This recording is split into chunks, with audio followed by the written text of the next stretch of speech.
Bienvenidos todos a nuestra escuela dominical, hoy día domingo. En este día vamos a ver el tema sobre Jesús. Recuerden que estamos viendo nuestra serie que nos enseñó Jesús. Y hoy veremos que Jesús nos enseñó a honrar al Padre Celestial. La honra al Señor, cuestión del corazón. En la Biblia encontramos muchas figuras que representan al Señor. Por ejemplo, el sumo sacerdote era una representación de lo que nuestro Señor Jesús hizo por nosotros. Así también Melquisedec, el sumo sacerdote, debía llevar sobre sus hombros los nombres de las tribus del pueblo de Israel ante el Señor para interceder por cada uno de ellos. Veamos lo que dice el libro de Hebreos capítulo 5, versículo 1 al 5. Porque todo sumo sacerdote tomado de entre los hombres es constituido a favor de los hombres en lo que a Dios se refiere, para que presente ofrendas y sacrificios por los pecados, para que se muestre paciente con los ignorantes y extraviados, puesto que él también está rodeado de debilidad, y por causa de ella debe ofrecer por los pecados tanto por sí mismo como también por los del pueblo. Y nadie toma para sí esta honra, sino el que es llamado por Dios, como lo fue Aarón. Así tampoco Cristo se glorificó a sí mismo haciéndose sumo sacerdote, sino el que le dijo: Tú eres mi hijo, yo te he engendrado hoy, como también dice en otro lugar: Tú eres sacerdote para siempre, según el orden de Melquisedec. Y en esta mañana queremos ver cómo el Señor Jesús nos enseñó a honrar a Dios, contrastándolo con la práctica de los sacerdotes que debían reflejar la figura de Cristo. Vamos a viajar a la época del retorno del cautiverio del pueblo de Israel que quedó vivo después de ser transportado por Babilonia. Transcurría el año 450 antes de nuestro Señor Jesucristo. El rey Ciro de Persia había emitido un edicto para que se reconstruyera el templo. Habían pasado 70 años desde que habían sido sacados de su tierra, así que lo más probable es que quienes retornaron en su tiempo eran niños y descendientes de quienes fueron transportados. Los judíos habían guardado las genealogías, así que el sacerdocio levítico aún continuaba, pero la práctica que tenían estos sacerdotes distaba mucho de lo que debía representar. Veamos lo que dice en el libro de Malaquías, capítulo 1, versículos 6 al 9. El hijo honra al padre y el siervo a su señor. Si pues soy yo padre, ¿dónde está mi honra? Y si soy señor, ¿dónde está mi temor? Dice Jehová de los ejércitos: a vosotros, oh sacerdotes, que menospreciáis mi nombre, y decís: ¿en qué hemos menospreciado tu nombre? En que ofrecéis sobre mi altar pan inmundo, y dijisteis: ¿en qué te hemos deshonrado? En que pensáis que la mesa de Jehová es despreciable, y cuando ofrecéis el animal ciego para el sacrificio, ¿no es malo? Asimismo, cuando ofrecéis el cojo o el enfermo, ¿no es malo?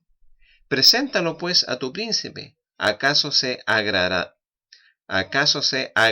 de ti, o le serás acepto? Dice Jehová de los ejércitos.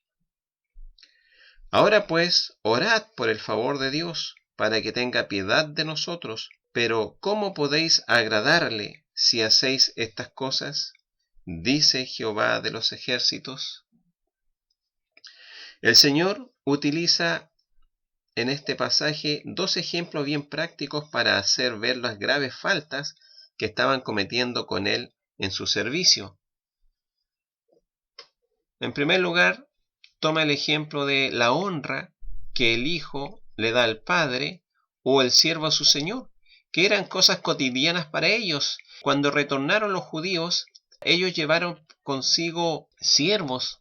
Ellos también tenían hijos y los hijos debían respetar a sus padres, debían honrarlos, debían obedecerlos. El siervo igual era una persona que estaba dispuesta para el servicio del Señor.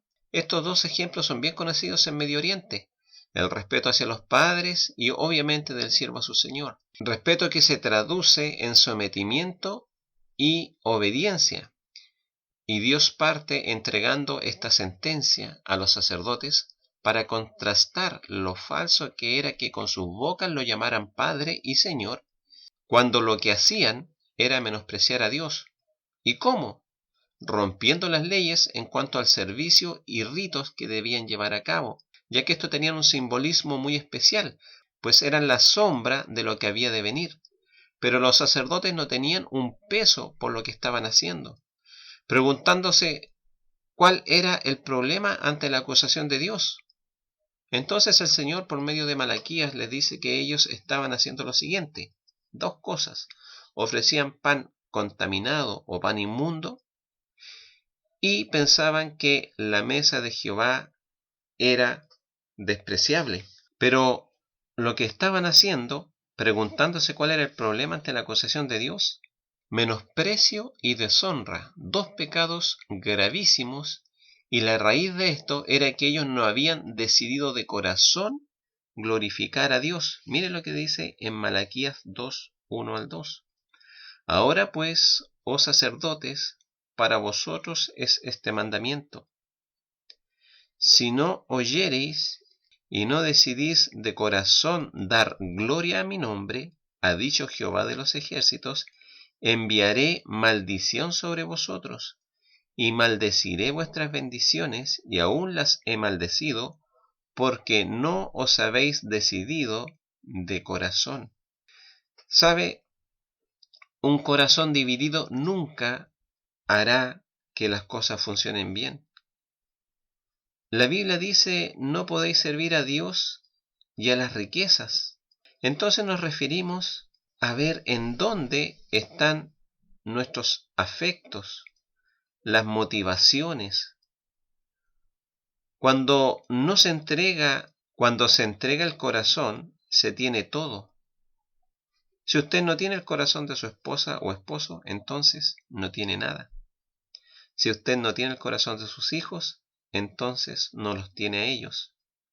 El compromiso, la lealtad no son cosas que se puedan comprar, son valores que se entregan desde el corazón. Si nosotros, como cristianos, no tenemos un corazón entregado al Señor, tampoco le vamos a poder dar a Dios la honra que Él se merece. No vamos a poder hacer que Dios se sienta agradado de nosotros, porque vamos a tener un corazón dividido, como también dice la Biblia que si nosotros somos de doble ánimo, no podemos agradar al Señor. Si nosotros tenemos un corazón tibio, como dice la Biblia en Apocalipsis, Dios nos va a vomitar de la boca. No podemos tener un pie en el mundo y otro pie en el Señor. No podemos tener ese corazón dividido, porque o amaremos a uno y menospreciaremos al otro, o viceversa, también nos enseña el Señor. Así que este punto es tan importante en nuestra vida que la Biblia nos enseña en el primer y gran mandamiento que debemos amar al Señor con todo nuestro corazón, con toda nuestra alma, con toda nuestra mente y con todas nuestras fuerzas. Porque si esto no sucede, no vamos a poder honrar al Señor como Él se lo merece. Dios contrasta la actitud actual de los sacerdotes con Leví. Veamos lo que dice Malaquías 2:5. Mi pacto con él fue de vida y de paz, las cuales cosas yo les di para que me temiera. Y tuvo temor de mí, y delante de mi nombre estuvo humillado.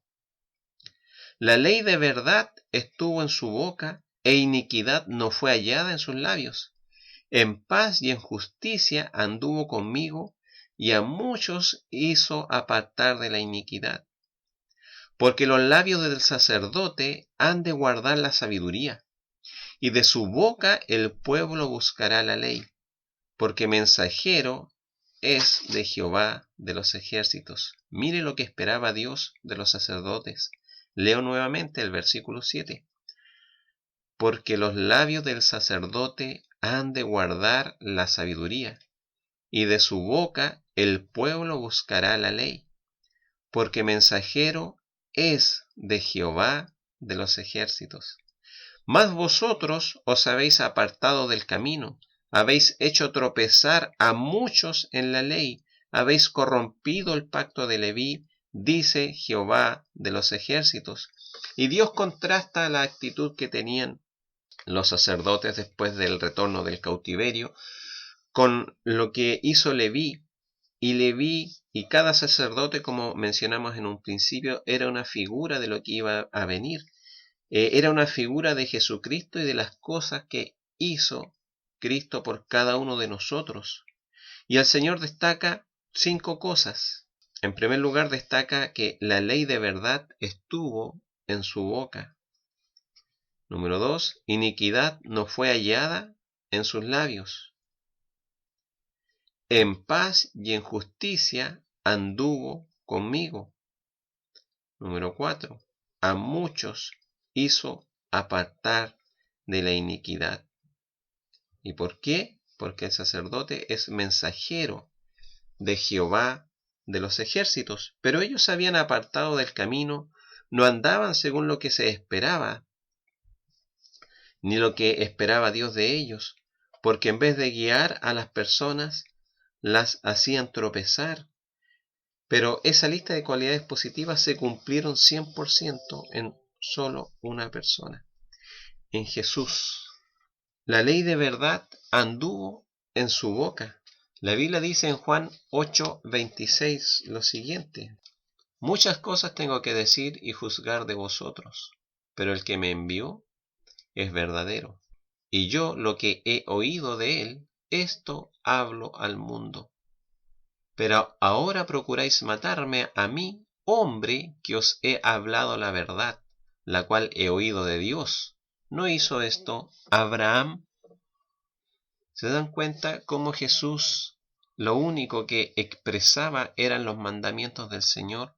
Lo único que hacía era cumplir la voluntad de Dios. Lo único que hacía era mostrarles la verdad a los judíos, pero ellos, dice la Biblia, que procuraban matarlo. Procuraban matarlo a él, hombre, dice, que os he hablado la verdad. Iniquidad no fue hallada en su boca. Mire lo que dice Hebreos capítulo 4, verso 15 en adelante. Porque no tenemos un sumo sacerdote que no pueda compadecerse de nuestras debilidades, sino uno que fue tentado en todo, según nuestra semejanza, pero sin pecados. Qué bendición y qué maravilla es que tengamos un sumo sacerdote que fue tentado en todo, dice la Biblia, según nuestra semejanza, pero sin pecado. Es un sumo sacerdote que puede compadecerse de cada uno de nosotros. ¿Por qué? Porque él experimentó cada tentación, pero en él no se halló pecado. Iniquidad no fue hallada en su boca.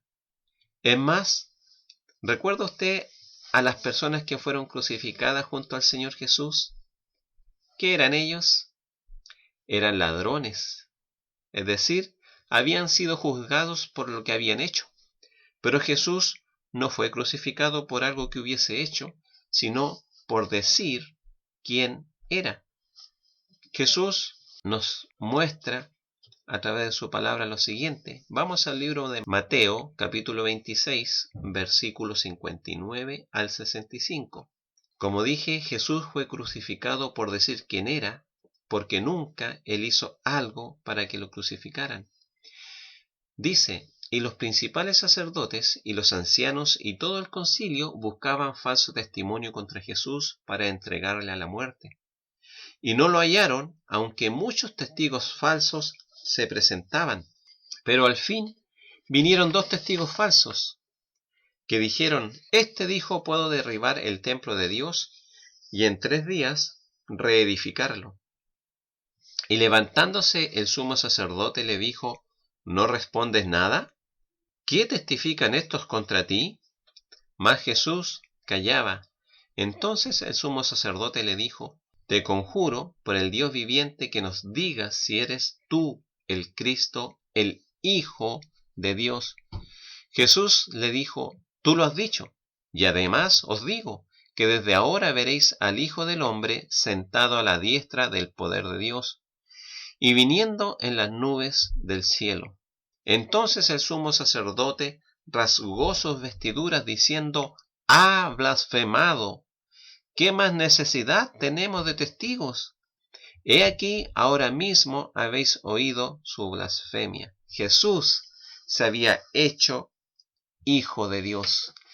Jesús había dicho quién era y es por esto que a él lo crucificaron, porque en Jesucristo nunca se halló nada que decir, nada por lo cual poder acusarlo. Su ministerio fue totalmente público y nadie, ni siquiera sus enemigos, pudieron encontrar algo que quebrantara la ley, que lo pudieran acusar de alguna actitud incorrecta en el templo, en la calle, en sus enseñanzas.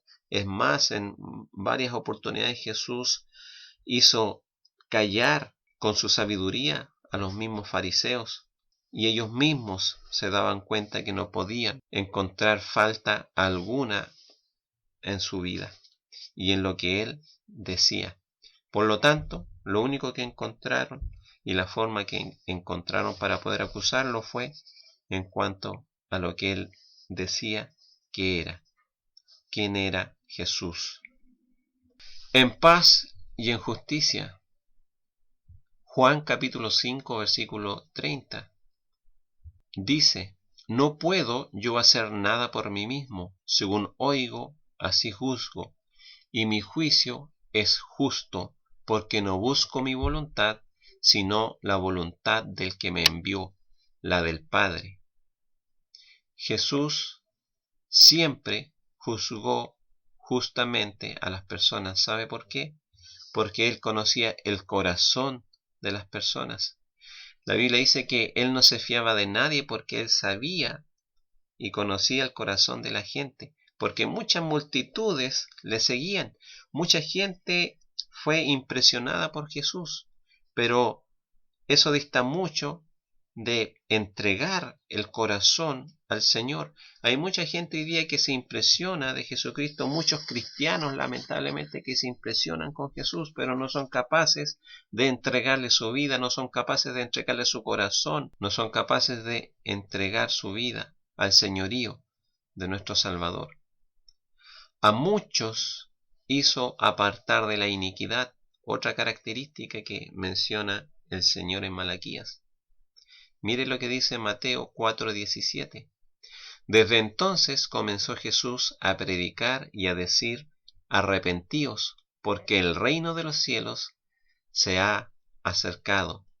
E Isaías 53:11 dice, verá el fruto de la aflicción de su alma y quedará satisfecho.